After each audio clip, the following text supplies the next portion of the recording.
एक के लिए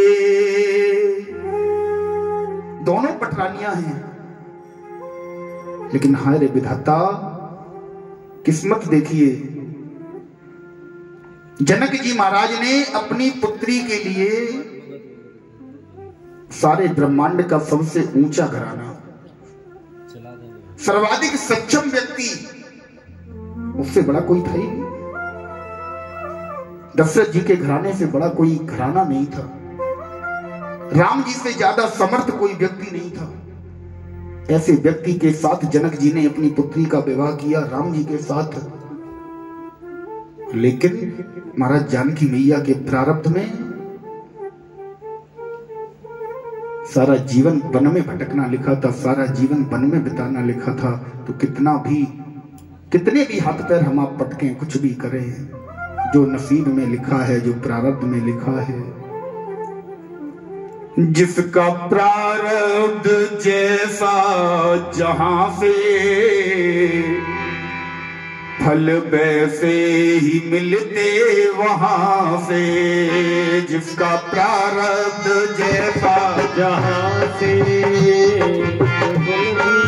मिलते वहां से। जिसका प्रारब्ध जैसा जहां से, फल वैसे ही मिलते वहां से। प्रारब्ध जैसा जहां से, वहां से। जिसका प्रारब्ध जैसा जहां से, फल वैसे ही मिलते वहां से। जिसका प्रारब्ध जैसा जहां से, फल मिलते उसको वहां से। मीठे फल अब लगेंगे कहाँ से, मीठे फल अब लगेंगे कहां से। बीज कड़वे तो बो ही चुके हो, मीठे कड़वे तो बो ही चुके हो। मीठे फल अब लगेंगे कहाँ से, मीठे फल अब लगेंगे कहां से। बीज कड़वे तो बो ही चुके हो, बीज कड़वे तो बो ही चुके हो। साथी जागो हुआ अब सवेरा, सभी जागो हुआ अब सवेरा। सभी जागो हुआ अब सवेरा, सभी जागो अब हुआ सवेरा। सारी रजनी तो सो ही चुके हो, सारी रजनी तो सो ही चुके हो।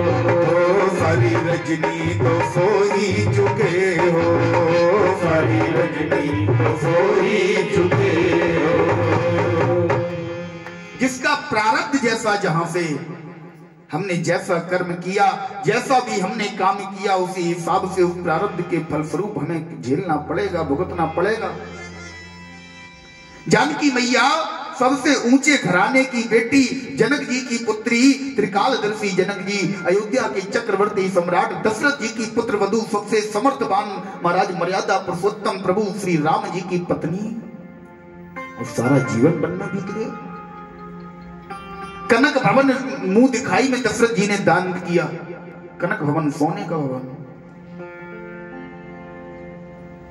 ऐसी माता जानकी को केवल प्रारब्ध बस एक तोती के श्राप के कारण पूरा जीवन वन में बिताना पड़ा। वही प्रारब्ध आज सुनीति मैया के साथ है। दोनों पटरानी हैं। अंतर देखिए दोनों में। एक पटरानी जिस दिन से गर्भ धारण किया महाराज, पलंग से पैर नीचे नहीं उतरा, और एक पटरानी दिन भर खेतों में काम करती है, सांझ को थोड़ा बहुत जो कुछ मिल जाता है उसी से बनाकर खाती है। एक के लिए खट रस व्यंजन दासियां बना कर लाती हैं, एक के लिए सूखी रोटी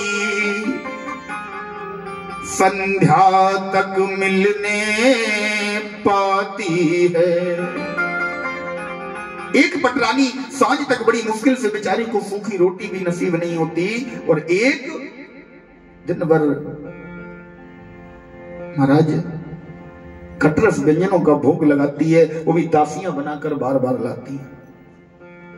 बड़ा सुंदर एक कवि ने कहा है महाराज, दोनों का एक ही पद है, एक बड़ा सुंदर भाव है। दो फूल साथ फूले,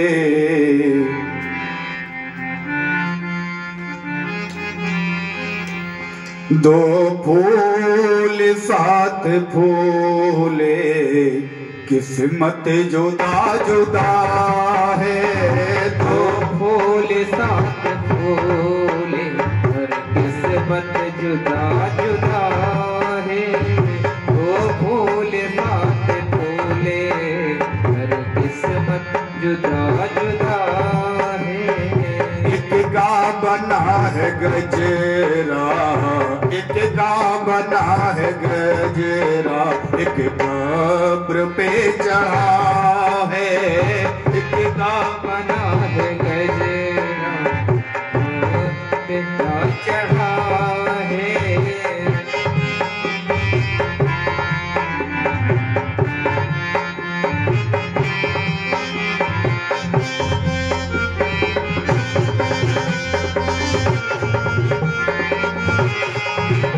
एक बाप के दो बेटे पैदा हुए जो संग संग, एक बाप के दो बेटे पैदा हुए जो संग संग। एक बाप के दो बेटे पैदा हुए जो संग संग।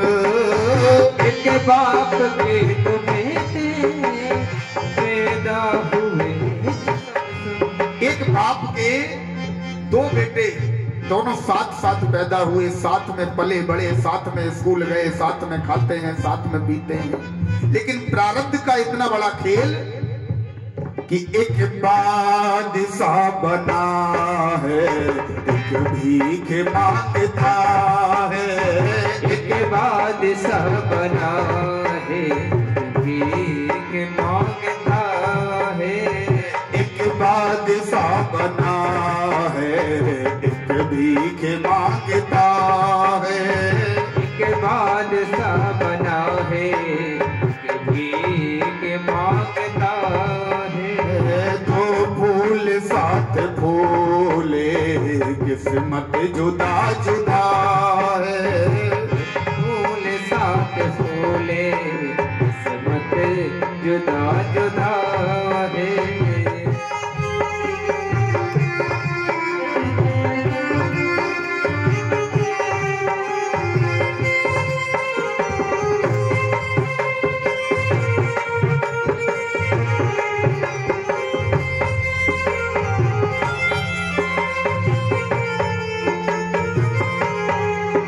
एक पेड़ की दो डाली काटी गई जो संग संग।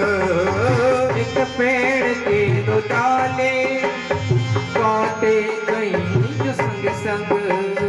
एक पेड़ की दो डाली काटी गई जो संग संग।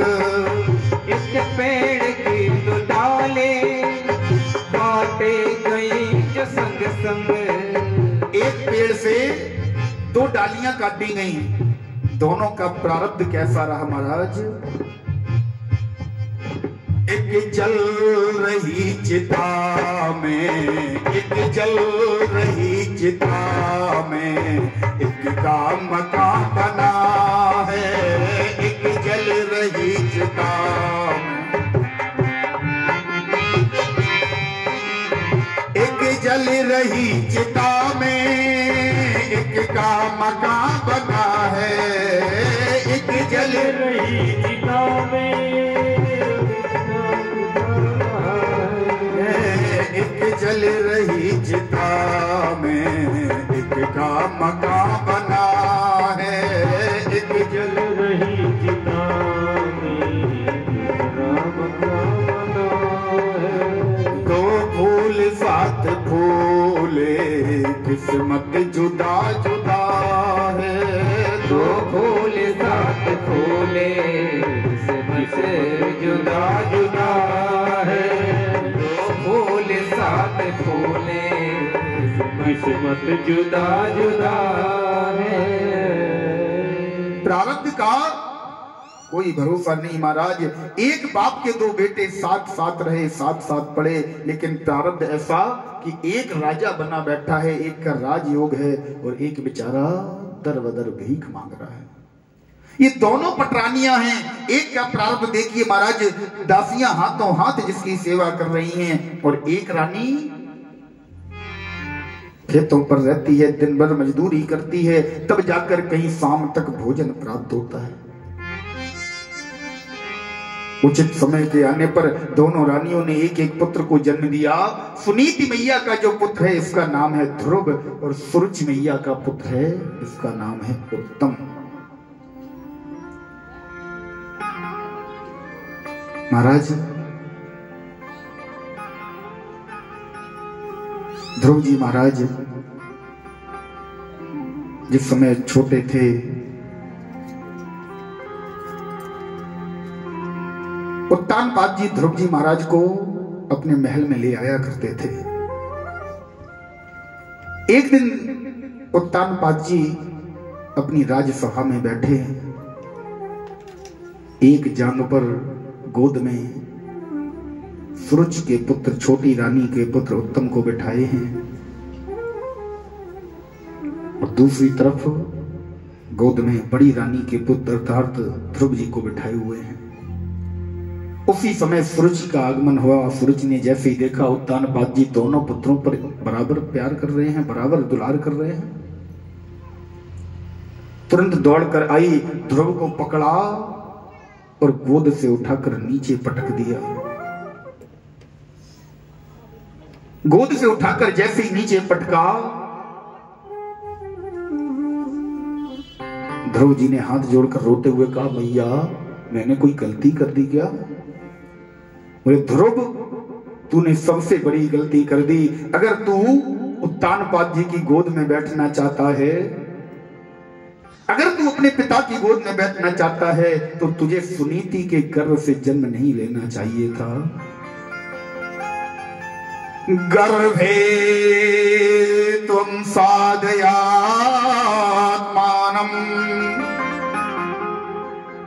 जगत्पते तपः कुरु। अगर तुझे अपने पिताजी की गोद में बैठना है तो तू एक काम कर ध्रुव, तेरी सबसे बड़ी गलती तो ये है कि तूने सुनीति की कोख से जन्म लिया। अगर अभी भी तू अपने पिताजी की गोद में बैठना चाहता है तो जाकर उस परमात्मा को प्रसन्न कर। उससे जब वो प्रसन्न होकर तेरे सामने आए तो उनसे वरदान मांगना कि वो तुझे मौत दे दें, और जब वो तुझे मौत दे देना तो उनसे फिर एक वरदान मांगना कि अब मुझे सुरुचि मैया के गर्भ से जन्म दे दो। जब तू मेरे गर्भ से मेरा बालक बनकर जब तू आएगा तब तुझे उत्तानपाद जी की गोद प्राप्त होगी। ये 5 वर्ष का नन्हा सा बालक रोता रोता आंखों में आंसू भरे हुए महाराज तेज स्वर में रोता रोता अपनी मैया के पास जैसे ही पहुंचा, जैसे ही सुनीति मैया ने देखा 5 वर्ष का नन्हा सा बालक रोता हुआ दौड़ता हुआ चला आ रहा है, धूल में सना पूरा धूल से लिसा हुआ है, धूल से पूरा शरीर लथपथ है, आंसू आंखों से मोटे मोटे आंसू बह रहे हैं। सुनीति मैया ने पूछा, लाल क्या हुआ? ओ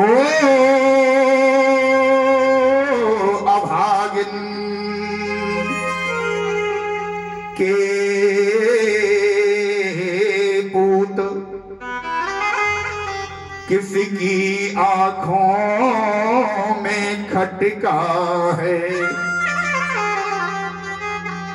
ये हाल बनाया क्या तूने या किसी बेदर्दी ने पटका है? ये तूने क्या हालत बना रखी है? तू रो क्यों रहा है? क्या हुआ? किसने तेरे साथ क्या किया? किसने तुझे मारा? किसने तुझे पीटा? किसी ने तुझे पटका? ध्रुव जी महाराज रोते रोते कहने लगे, मैया मातो सपत्न्या स्वदुर विवेधा स्वसने रुखो दंड हतो यथा। हे मां, मां तो सपन्या स्वदुर विवेधा। बोले मैया, महल में जो हमारी छोटी मां है ना, छोटी मां ने दुरक्ति विद्या, दुरक्ति विद्या माने होता है गाली गलौज करना, अपशब्द कहना, अपशब्द ऐसे ऐसे अपशब्द कहे हैं मैया, मैं तेरे सामने प्रकट नहीं कर सकता।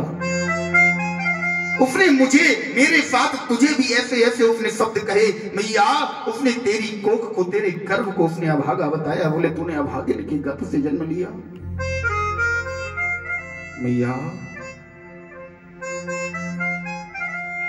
एक बात मैं तुझसे पूछना चाहता हूं।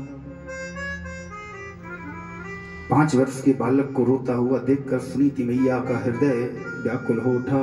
गोद में बिठाया ध्रुव जी महाराज को। बोले लाला पूछो, क्या पूछना है। ध्रुव जी महाराज ने आज ऐसा प्रश्न अपनी मैया से कर दिया जिस मैया के लिए वो समय, किसी भी भारत की किसी भी माता के लिए वो समय, अगर पुत्र ऐसा प्रश्न कर दे तो सबसे ज्यादा हृदय को विदीर्ण करने वाला प्रश्न है। ध्रुव जी महाराज ने रोते रोते पूछा। बोले मैया, मुझे एक बात बता, जब मैं वहां पर उत्तानपाद की गोद में बैठा था, उत्तम भी साथ में बैठा था, उत्तम को तो नहीं उतारा, मुझे उतार दिया, क्यों? यदि वो उत्तम के पिता हैं तो मेरा पिता कौन है?